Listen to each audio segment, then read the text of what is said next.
welcome to another video.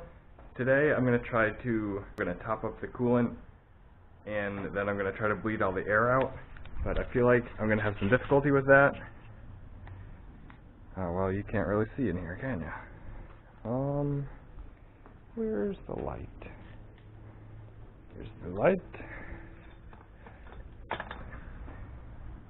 So, I feel like it might be a bit difficult to bleed all the air out because this is where the coolant cap goes. I already took it off. And that point needs to be the highest point so that all the air can flow out of there. But then we've got this tube right here, which is quite a bit higher. So, yeah, I'm not too sure how well it's going to work. Anyway, as you can see, I'm running pretty low, so I'm going to first top it up, and then I'm going to bleed the air out.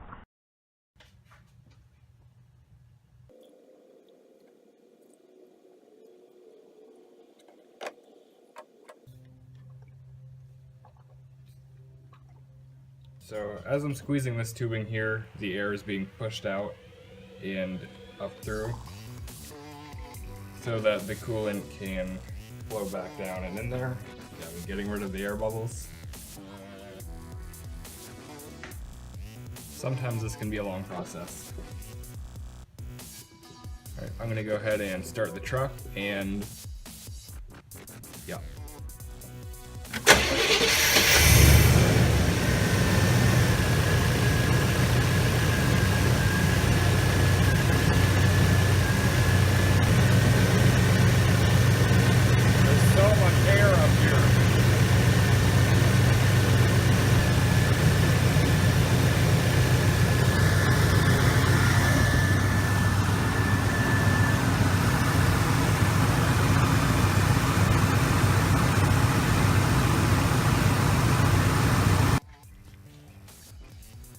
Alright, so I mentioned in the other video that there was a transmission leak.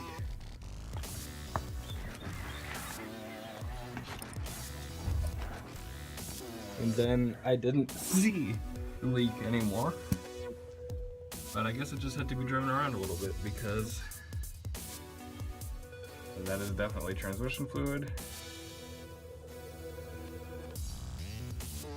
There is the dye, glowing a greenish orange.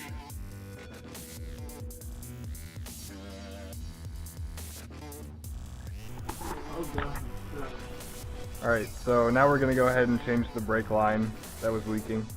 I'm pretty sure it's just a short piece underneath here. So it should be a pretty easy fix, I think. You can't see anything on this camera in the dark, like at all. Okay. Alright, so the brake line that's leaking is right up in there. Goes all the way down there, and we need to take the whole thing out. Well, not the whole thing, but from back here.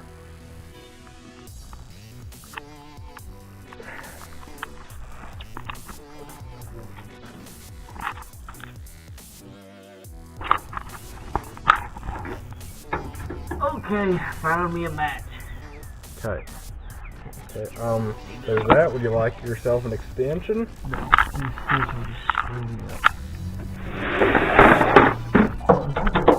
Part 3 or something like that. I guess I do need an extension. So, alright, so there's the brake line. There's some bits we need to take off.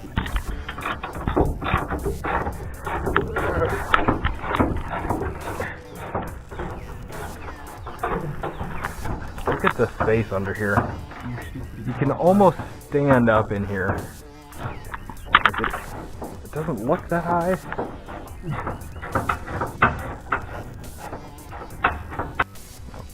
Alright, so as we saw before, the brake line we're trying to get to runs along the inside of this frame rail. And you can see in here. Can you see in here? Is it visible in here? I don't think so. Well, anyway, up in there is where we need to unscrew it from, and, well, kind of hard to get in there with this frame rail. It is enclosed completely around, except for the side. You'll have to run it all the way up to the brake thing.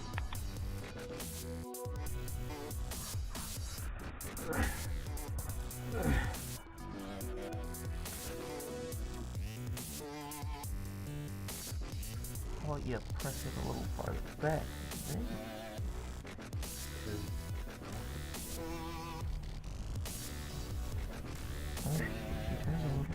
Nope, just bend. Did you snap it any fun? It won't snap.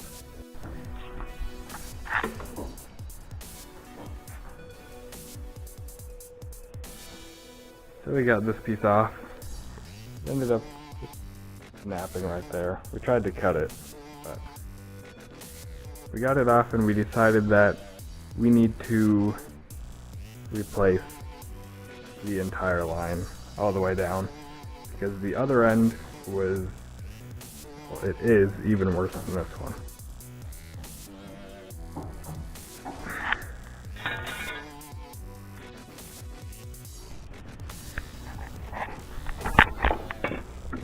So, as I said earlier, we're just taking the entire brake line off. So we've got these bolts to undo, and these clips all the way down to the front. A little more than I thought we'd have to do. There's always more. Alright, I said that's good. Got the rest of the brake line out. That piece. So we went and picked up the new brake line. And now we're gonna get it reinstalled. Cleaning these ones up first a little bit, because they're dirty. A sheety wolfen. Okay. Now we need some tools to tighten her. A tool?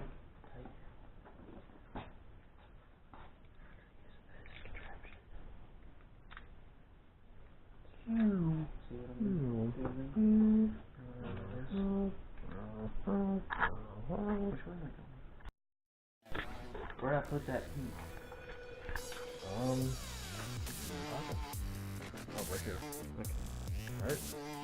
What did he call this thing? What's it called? Alright, so we've got ourselves a butt connector here. We're gonna connect a bud connector? What's a butt connector, Justin? It's not called a bud connector either. He calls it something else. So we got some kind of connector. That was a scary thing.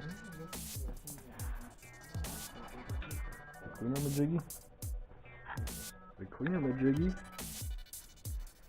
So, we're gonna connect the two pieces. We got a 5-foot piece and a 6-foot piece. Gonna connect them together, and then we're gonna bring this up through the top, because I think that would be easiest. And yeah, we're gonna do that. Extremely tight. There we go. The hard part is done. Okay. No, I don't want to take them. I'm gonna bend this in between.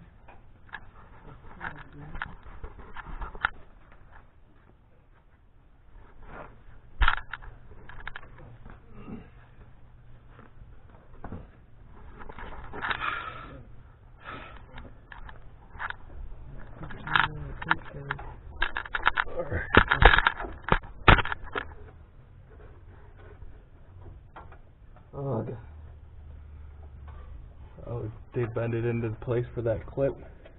It's close, but I can't. You might be able to do it. But it's in this one. It's in this clip right here. Okay. Just needs to go in that one up there. Yeah. I'll see if I can get it. Do I need to get out in order for you to get out? No. Okay. It's very close. Not too sure how you were even moving. So, this, the clip here that we're having trouble with. Got this one in here. Just need to get this one in.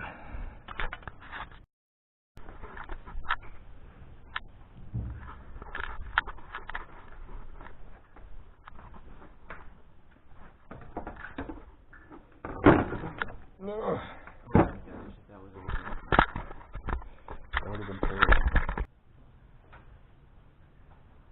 Is this just like an overflow maybe? I've never seen one like that. Alright, so explain to me how we bleed the brakes and what that does. So the camera died like right before we were about to bleed the brakes. So I didn't get to film that, but it's a pretty simple process. Basically what you're doing when you bleed the brakes is, well, you're bleeding the air out of the brakes, not bleeding the brakes. But what you do is, on the back, there's a little bleeder valve, which I'll see if I can show you.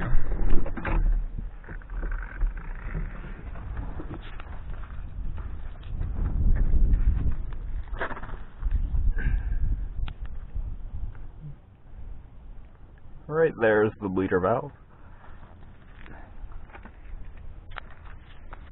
What you want to do is have this step takes 2 people.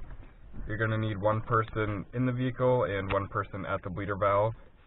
The person inside is going to press in on the brakes 3 times, and then on the 3rd time you hold the brake down. The person at the valve